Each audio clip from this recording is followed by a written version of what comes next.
मैं देख रहा हूं चारों तरफ हमें मैदान में लोग ही लोग दिखाई दे रहे हैं और दोपहरी का समय है। इधर गर्मी भी बढ़ गई है।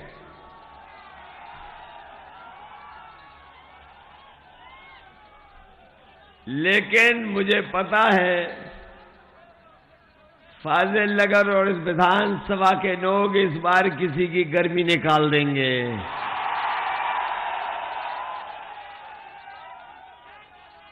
न केवल गर्मी निकालेंगे, मैं अभी आदरणीय स्वामी प्रसाद मौर्य जी को सुन रहा था।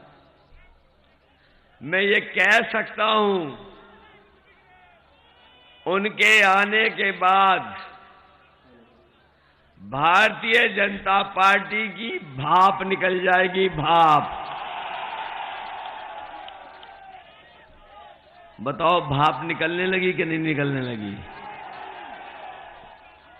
हमारा सौभाग्य है कि आज भीमराव यशवंतराव अम्बेडकर जी हमारे और आपके लिए और आदरणीय स्वामी प्रसाद मौर्य जी के समर्थन और सहयोग के लिए बंबई से चल करके आए हैं। इतनी दूर से चल करके आए हैं, बिल्कुल बिहार की सीमा पर आप वोट मांगने आए हो। मैं यहां पहले भी एक बार वोट मांग के चला गया था। उस समय भी साइकिल के लिए वोट मांग करके गया था। जब महाराष्ट्र से चल करके आए हैं, बाबा साहब भीमराव अम्बेडकर जी के पोते, तो बताओ यहां से ऐतिहासिक वोटों से जिताओगे कि नहीं जिताओगे? हमारे बाबा जी घबराए हुए हैं।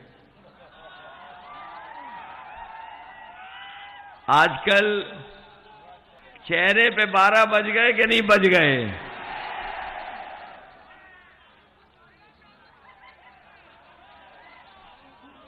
और चेहरे को ढंग से देखना आप।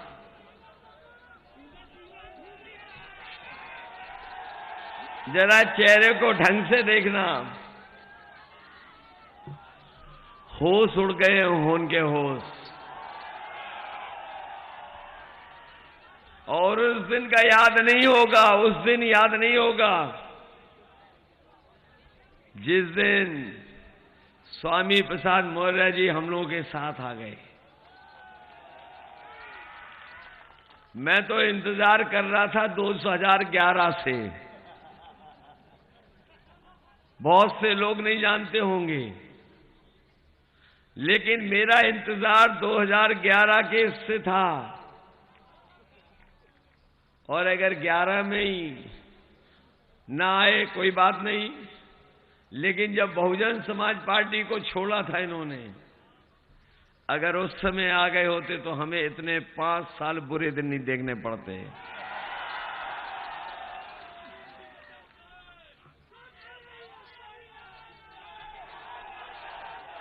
सत्रह में आ गए होते, 17 में आ गए होते तो आज उत्तर प्रदेश आगे दिखाई देता। लेकिन मुझे खुशी है कि आज जब सबसे ज्यादा जरूरत थी, और पूरे उत्तर प्रदेश ही नहीं, देश का पिछड़ा, दलित, अल्पसंख्यक और जिसके साथ अन्याय हुआ है वो सब यही नजर लगा करके बैठे थे कि कब आएंगे स्वामी प्रसाद मौर्य जी। और आपके आने से जो बदलाव हुआ है, जिस दिन से आ गए उस दिन से हवा दूसरी चलने लगी कि नहीं चलने लगी?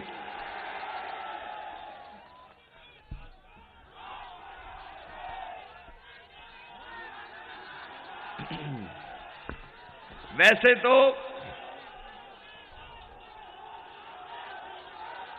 तो विधानसभा में जब हम लोग आमने सामने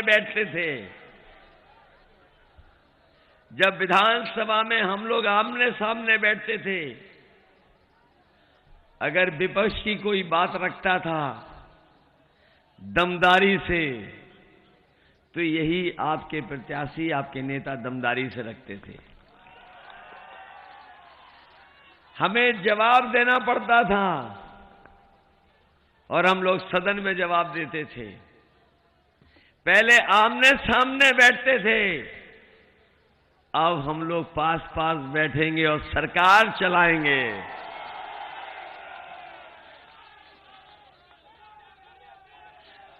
साथ बैठ करके सरकार चलाएंगे। ना भेदभाव होगा, ना अन्याय होगा, और जिनको आजादी के बाद हक और सम्मान नहीं मिला, उनको सम्मान दिलाने का काम हम दोनों लोग मिलकर के करेंगे।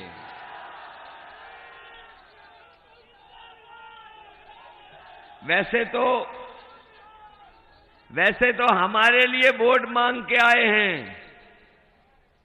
आपको पता होगा, तीसरे चरण में हम भी चुनाव लड़ रहे हैं। मेरे लिए वोट मांग करके आए, और इनका समाज और हर पिछड़ा दलित ऐसा इकट्ठा हुआ मैंने कभी नहीं देखा था। हो सकता है करहेल की जीत सबसे बड़ी जीत हो, लेकिन मैं सबसे बड़ी जीत से नहीं जीतना चाहता हूं। वो जीते सबसे बड़ी जीत जिसके लिए मैं वोट मांगने आया हूं। बताओ फाजिलनगर के लोगों, जिताओगे कि नहीं जिताओगे? गिन लो वोट आप अपनी उंगलियों पर। बताओ कितने वोटों से जिता सकते हो आप? पीछे तो नहीं रह जाओगे? बताओ पीछे तो नहीं रह जाओगे? अगर जितना कह रहे हो, हाँ ये बात कही, अरे बीजेपी वालों की जमानत नहीं जब्त की तो क्या जिताया आपने?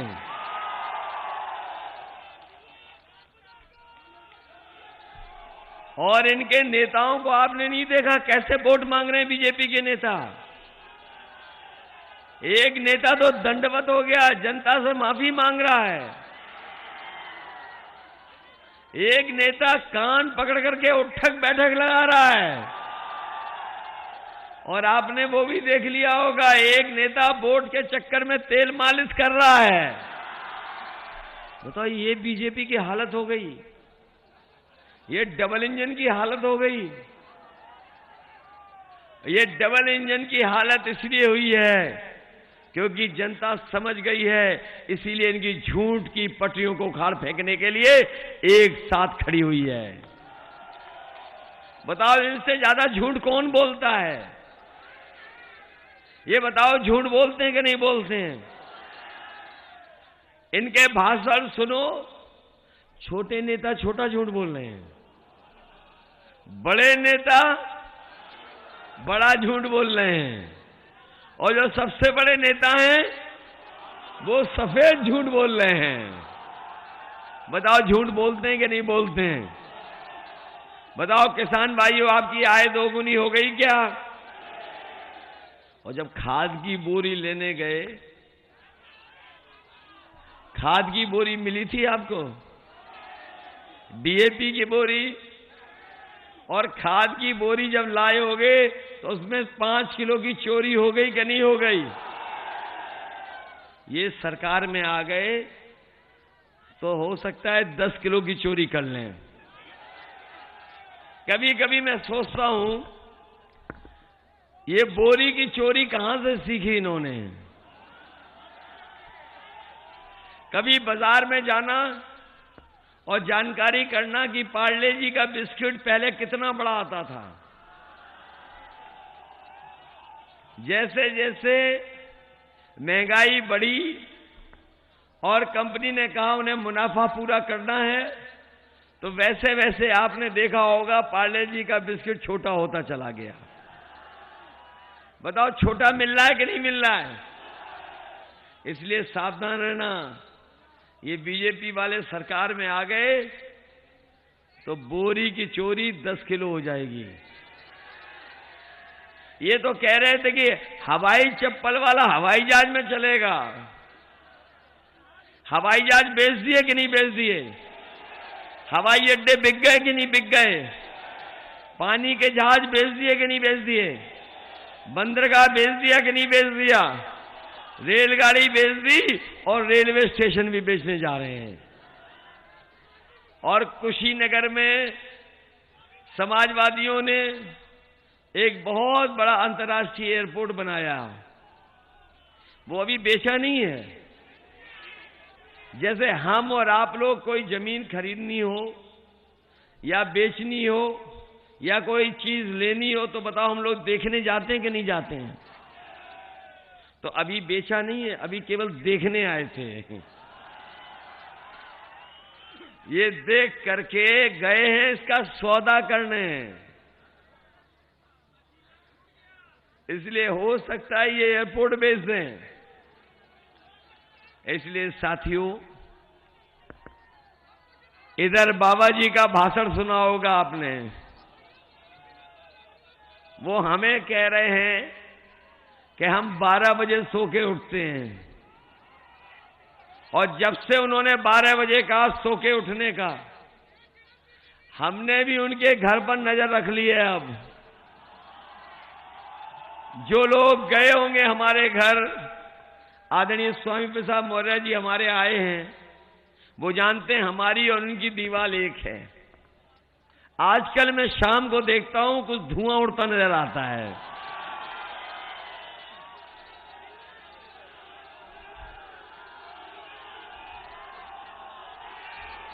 और अभी एक अधिकारी ने बताया है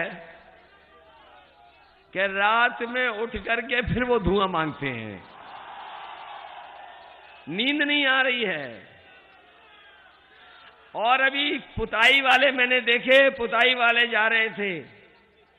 मैंने पुताई वालों से पूछा कि कहां जा रहे हो, तो वो बोले कि मुख्यमंत्री आवास में जो धुएं के काले धब्बे लगे उनको पोतने जा रहे हैं। तो इसका मतलब ये है कि बाबा जी जा रहे हैं कि नहीं जा रहे हैं। और 11 तारीख की तो उन्होंने टिकट बुक कर ली है लखनऊ से गोरखपुर की। बुक हो गई कि नहीं हो गई?